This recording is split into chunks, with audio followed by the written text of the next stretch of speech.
Hello everybody, welcome here today. I think I've been described there as the bad cop, so I'm going to come up now and talk about, I suppose, some of the risks and some of the dangers. And I might have met some of you before. I've visited a lot of schools across Ireland. What I've hoped to focus on in this presentation is the area of online safety. My background is as a forensic psychologist, so I trained and specialised in dealing with online offenders, particularly in the area of internet sex offenders. So a lot of the advice, I suppose, that I'm going to give to you today is coming from taking the work that I've done with offenders and kind of turning it on its head, looking at the sites they use, the risks that we face as students and as adults online, and hopefully kind of maybe giving you some skills to deal with situations that you may find yourselves in online. So for this talk, I hope to outline briefly kind of the 4 key dangers that we face online. We'll talk about how to avoid some of those dangers, particularly when using social media. We'll look at our conduct online. It's one of the dangers that we can face, particularly looking at kind of ethical and unethical behaviours. So what's okay, what's not okay to share, to like, to comment on, etc. And then look at the issue of cyberbullying. So we look at the consequences of cyberbullying for people that are targeted online. And a big area that I like to focus on is the role of the bystander. Most of you here, you're not bullies, you're not targets of bullying, but we all see it. Like Luke said, we see it happening online. We like it, we share it, we comment on it because we think it's funny and we don't know that person. But by doing that, we are creating an audience for this content online. So it's a role that we need to be conscious of. And also we look at what to do if you or if a friend are the target of a cyberbully, and then finish up, I suppose, with a kind of a summary on how you can protect yourselves online. Because the great thing is there's so much you can do to take control of this. So broadly speaking, the dangers that we face online can be divided into kind of 4 key areas, often known as the 4 C's. So you've got commerce, cybercrime, things here like ads, malware, phishing attempts to get access to your personal information. Then we have conduct, which really is going to be the focus of my presentation here today. Things like cyberbullying, the information that we're sharing, our behaviours online, are they ethical, are they unethical? Content online, this can be exposure to illegal, to inappropriate content. Sometimes it's because we naively search. Maybe we type in a word and we don't realize there's another meaning to the word. Or sometimes we actively seek out this information for a bit of a laugh, for a bit of a joke. But the difficulties are, those sites can be extremely risky for us. We might feel in control at the beginning, but our behavior can kind of be turned around quite quickly against us. And finally, contact. So fake accounts, big issue online. It's an issue for you as students. It's also an issue for us as adults, making sure that we know and trust the people that we are talking to. And so they're really kind of broadly speaking, I suppose, the 4 key danger areas online. So how can we go about protecting ourselves then? We need to make sure when we're using social media that we have strong passwords. And I use passwords here, plural. That it's not one password that we use for all of our accounts online, that we have a good strong password and that we keep that password private. Now, I've been to over 600 schools across Ireland and I meet students who tell me that they're so worried they're going to lose their streaks, that they share their password with their friend so that if their device is confiscated by a parent, that the friend can keep the streaks going. Look at the smiles on faces amongst you. So I'm sure that there are people here who are maybe concerned about losing a streak and you've shared a password with a friend so that they can keep that streak going in case you cannot. That puts your account at risk. You know, and tying in with what Maeve said, that puts your reputation at risk because all it takes is that person sharing one piece of content. It's coming from your account that can affect your future reputation as well. Know your online friends and followers. The amount of friends and followers that we have online, it's a popularity contest. It's a status symbol.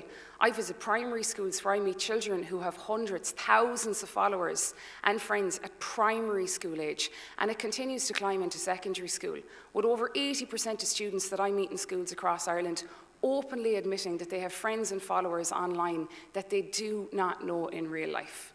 In real life, we would never hand over the content, the amount of information that we are sharing online. I mean, imagine somebody stopped you on the road here today, somebody that you've never met before, stopped you on campus in UCC, never met them before, but you can tell that they're around your own age. And imagine if they walked up to you and said, "Hello, will you be my friend?" Can I have a picture of you, your Snapchat username, a list of all of your friends, some random statements, just any other comments you'd like to make, pretty please? Would you say 1 second, go into your school bag, take out a folder that you've previously prepared for this occasion, in case this day ever happened, and hand it over and say, yippee, now we're friends, come on, follow me. In real life, we would think that was a little bit weird, a little bit creepy, yet online, we get friend requests from people that we do not know, and we accept them. And I meet students who say to me, but Maureen, it's fine, you're making a big deal out of it. I mean, if they turn creepy, if they turn weird, we can just block them. But at that stage, it's too late, because you've handed over access to all of your information. So start valuing yourself and start valuing the information that you're sharing, and make sure you know and trust the people that you're sharing it with. Go through the privacy options for the sites and the apps that you're using. They change quite regularly, so stay up to speed with them. Make sure that you know how to block, you know how to report somebody before something happens, so that if something happens, you have the skill set to deal with that. And check location settings. I meet lots of students who are very careful online. They're not sharing their home address, they're not sharing usernames, they're not sharing phone numbers, but they have their location settings turned on. I mean, if you think about it, who here likes using their filters on Snapchat? Quite a lot of us, maybe, or maybe not. There's smiles on faces. To use a lot of your filters on Snapchat, you need to have your location turned on. If your location is turned on for an app that you're using and you share one picture, now embedded in that picture is details about your location. Now that is fine if you're sharing a picture with somebody that you know, somebody that you trust. But what happens if you have friends or followers that you don't know, that you don't trust? Now they can see exactly where those pictures were taken. Most of our pictures, they're taken around home, around school, around places that we hang out, places that we frequent. So again, it's about protecting your own personal safety. On your devices themselves, on your phone, underneath your account settings, you should have an option there for privacy. And underneath that, you should see an option for location settings, where you can make a decision on an app-by-app basis. So it's not like it's turned on for everything or turned off for everything. You can decide, okay, I'm going to leave it on for Snapchat. I know and I trust all of my friends and I want to use my filters. But I'm going to turn it off for Instagram because I have loads of followers that I do not know. So it's a good one to check out. A statement that I hear a lot is, I have 800 followers on Instagram, Maureen, or I have 800 friends on Facebook, but it's okay, my account is private. If you have 800 followers, your account is not private. That is 800 people who can see your content, who can copy it, who can share it. So we need to think about what privacy actually means online. Yes, you might have turned on that magic button to private account, but the more friends, the more followers you accept, the more public your information becomes. I think Luke touched on this really, really well, covered this even, the whole issue of likes online and kind of the pressures that we face. I mean, think about it, and you don't have to put up your hands or say yes or no to this, but just think about it for a minute. How many of you here have ever got a like on a picture from somebody you do not know in real life? Some smiles and some hands, thank you. Online, we are subjecting our mental health to pressures that we would never subject it to in real life. I mean, how many of you would stand outside the gates of your house with a box of selfies, and every random stranger that walks past, would you lift up one going, well, do you like me in this one? Do I look okay? Thumbs up, thumbs down? Do you want to take a copy, bring it home, stick it up in your fridge? In real life, we would never do that. Yet online, some of us are allowing complete strangers to have an impact on how we feel about ourselves, have an impact on our self-esteem, on our body image. And it ties in, like as Luke said, where people are removing content because it does not receive a certain amount of likes online. So we've got to start taking steps to protect our mental health. Ask yourselves, well, whose opinions really matter online? Those of my family, those of my friends, of course, but do those random strangers that I've accepted, those 1,000 followers and I really don't know 800 of them, am I going to allow them to have an impact on how I feel about myself? Also, we need to take steps to try and avoid sites, avoid apps that are known for abuse, that are known for hate, that are known for cyberbullying. We're going to constantly be faced with new apps, with new sites that allow you to be anonymous, that allow you to post extreme content, and that have very little moderation. And of course, you're going to be curious. That's a natural part of adolescence. You're going to want to see what it's about. But if you find a site that is not good for your mental health, that does not allow you to control, that does not allow you to block, that does not allow you to report, that is encouraging abuse, that is encouraging hatred, you need to take steps to protect your own mental health and avoid those sites. There are thousands of other ones that have better safety mechanisms that we can choose from. Now, when it comes to our conduct online, we need to make sure that we are acting in an ethical way, that our behaviour online is ethical. And a key question that we need to ask ourselves when we're sharing content online is, do we have permission? So first of all, do we even have permission to take the picture, to take the video? And then do we have permission to share that content? Really, it boils down to respect at the end of the day. Taking a minute to ask a friend before you take the picture, before you take the video, and before you make it publicly available online. We also need to start thinking of the consequences of our actions. When we share something online, we create an audience for that content. So we need to start thinking about, well, how could this content be used? Could it be used to bully somebody, to embarrass somebody, to humiliate them? Could it get you into trouble? Does it break school policy, for instance? Again, from visiting schools, particularly, I suppose, this academic year, I meet students who tell me that they're so worried that a streak is going to end that they have often kept a streak going within school.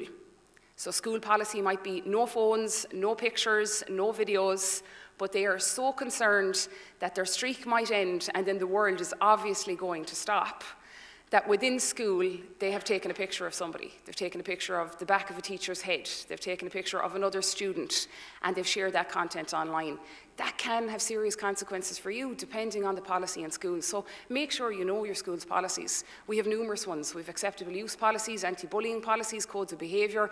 Make sure that you know what's in them, and make sure your behaviour online is not breaking those. A key thing that we have to remember is that there are times when it's not okay to take pictures. There are times when it's not okay to take videos. So I suppose my message, it's not go home and turn off every bit of technology and you can never use it again. Of course you can. It's fantastic. It's amazing. I use it every single day, and social media in particular is fantastic. But we've got to give it its place within our lives. Some of you might remember a tragic accident that happened in Waterford 3 years ago now, just before Christmas, where a 2-year-old child was knocked down and died. Tragic accident. And I was working in Waterford that week, and the emergency services and the fire brigade and the ambulance, they said that they were devastated by what happened. But they said they were absolutely disgusted with the amount of adults and secondary school students who stopped on the side of the road just after this happening, and they took out their phones and they started taking pictures and videos of a 2-year-old child dying, which they then shared on Snapchat, on Instagram. That family had to see those pictures being shared all over social media. And at the time, the emergency services, they pleaded for people to actually be more human, to just be human and to think about what we're taking pictures of. Now, they called for a change in legislation. They wanted to make it a criminal offence for somebody other than the Gardaí or journalists to take a picture of an accident. Do you think that should be the case? Some people nodding. When I was in school, and it was not the Stone Age, believe it or not, we had phones. Social media was just starting. It was Bebo before Facebook. Yes, I'm that generation. But when I was in school, that was common sense. It was common sense that when you came across an accident, you called for help. I think, unfortunately, with all of this smart technology, sometimes we are losing a little bit of our common sense. So you might know this. You might know there are times when it is definitely not okay to take pictures, not okay to take videos, but we all have one of those friends who's taking pictures, taking videos at the wrong time when they really shouldn't be, and we need to start calling them out on it. A handy rule that I think we should use, particularly when sharing pictures online, is the granny rule. I don't know if you've come across this one. It was there when I was in school. I went to an all-girls school. And we had one teacher who was quite tough and lovely, but I remember her saying to us around our first week in first year, she said, "Girls, for the next 5 years, I want you to plant Nana and Granny up here on your shoulders. And everything you even think about doing, ask yourselves, would Nana, would Granny be proud?" And we were all giggling, thinking this was a bit extreme, but it was drilled home every single day. And we always thought, when we were maybe thinking about doing something that we should not do, we always thought, how would we explain it to Nana? How would we explain it to Granny? I meet students every single day, and they often tell me, I don't care what my parents think. I don't care what Mum thinks. I don't care what Dad thinks. I don't care what my teachers think. But we all care what Nana thinks. We all care what Granny thinks. We want them to be proud of us at the end of the day. So I think particularly for the snaps that we're sending, your snaps, unfortunately, they do not disappear. Snapchat themselves have admitted that they're not able to notify you in every instance that somebody takes a screenshot. So somebody could take a screenshot and you get no notification. There are also ways that people, unfortunately, can save every single snap you send them automatically into their camera roll without you ever knowing. So anything sent through this app, silly, serious, explicit, it can end up being saved. So ask yourselves, would Nana, would Granny, would they print out that snap?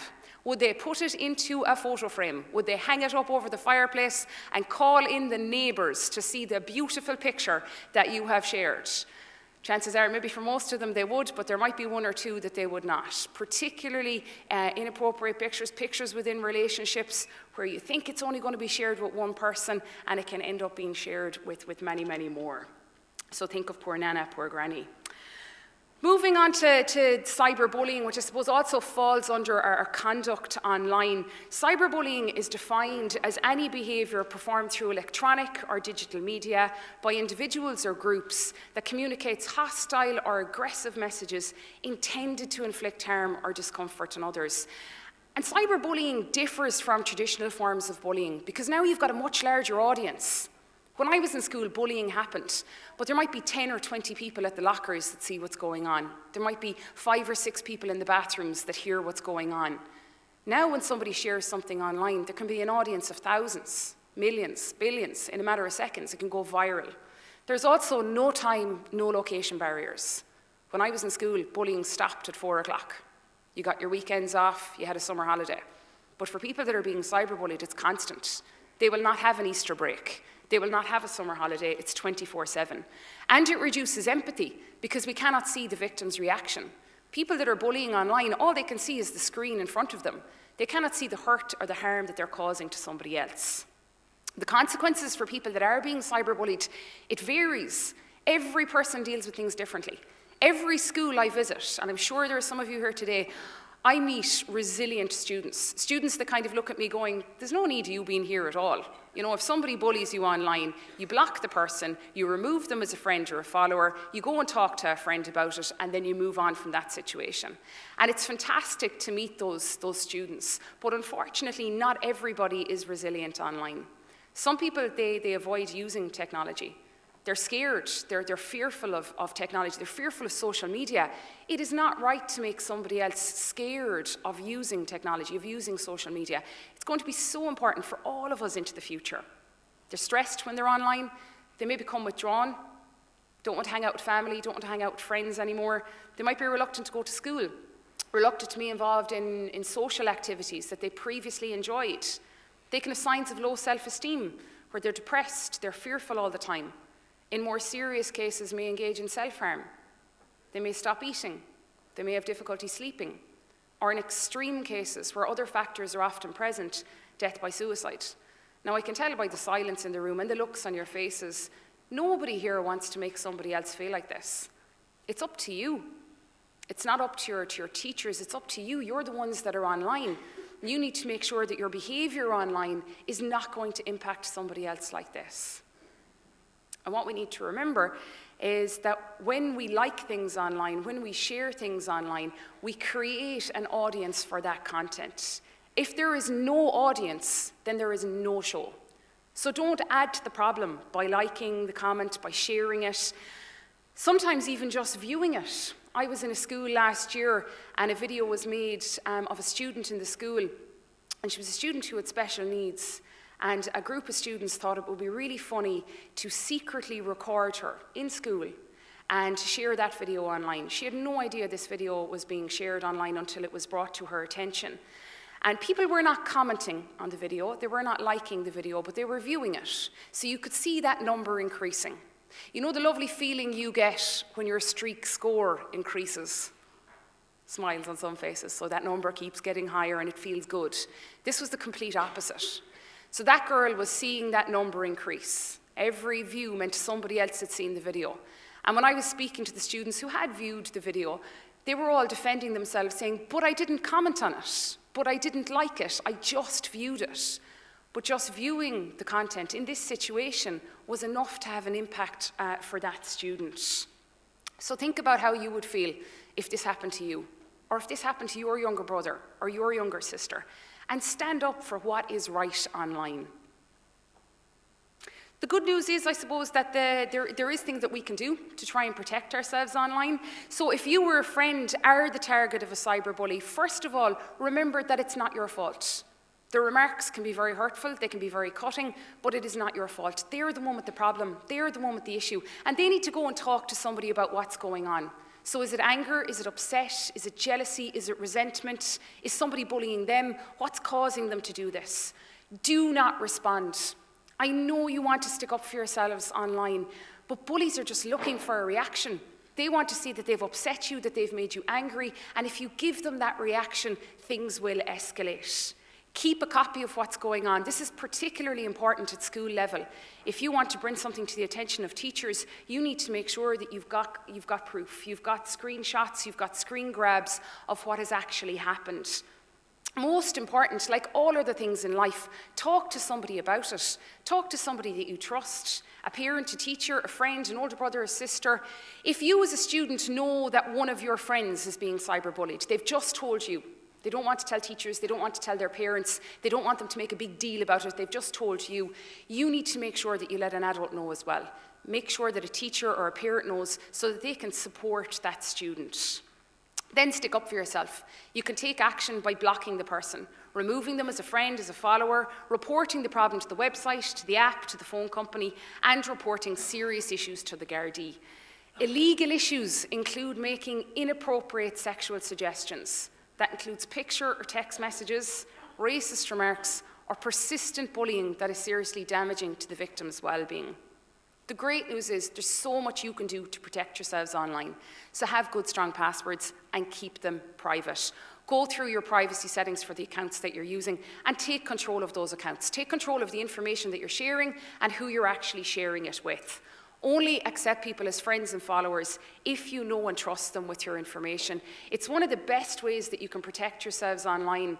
At school level, and even I have to say kind of a third level as well, cases that I've dealt with where people are being harassed or stalked or maybe bullying, etc. When you look at where that person has come from, the person that's doing the stalking, the harassing, the bullying online, in the majority of cases that I've been involved in, it's somebody within their friends and follower network. It's somebody that they have accepted, that they've invited into their lives. So knowing and trusting your friends and followers is a huge step towards protecting yourselves online. Think before you share. Ask yourself, do you have permission to share this content?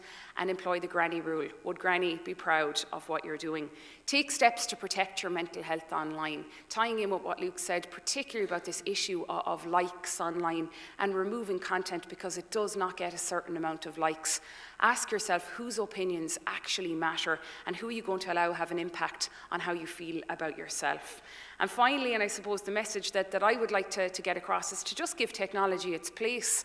It is absolutely fantastic and it's amazing, but we can't let it take over. We are the ones who should be in control of technology instead of technology being in control of us. And on that note, I thought I'd end with this lovely picture of living in the moment. I don't know if any of you came across this. It's from 2015, from the premiere of Black Mass in Boston.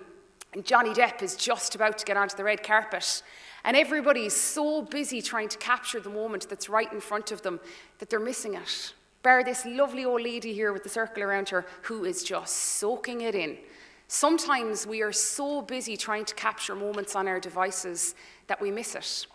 And where does it end up when we capture it on our device? Our memory gets full, so we have to delete it, or then we put it on storage somewhere else. We put it onto a laptop, we put it onto a computer. We no longer print it out, or we no longer look at it. And a lot of that information, it ends up getting lost, and we don't create the memory associated with it.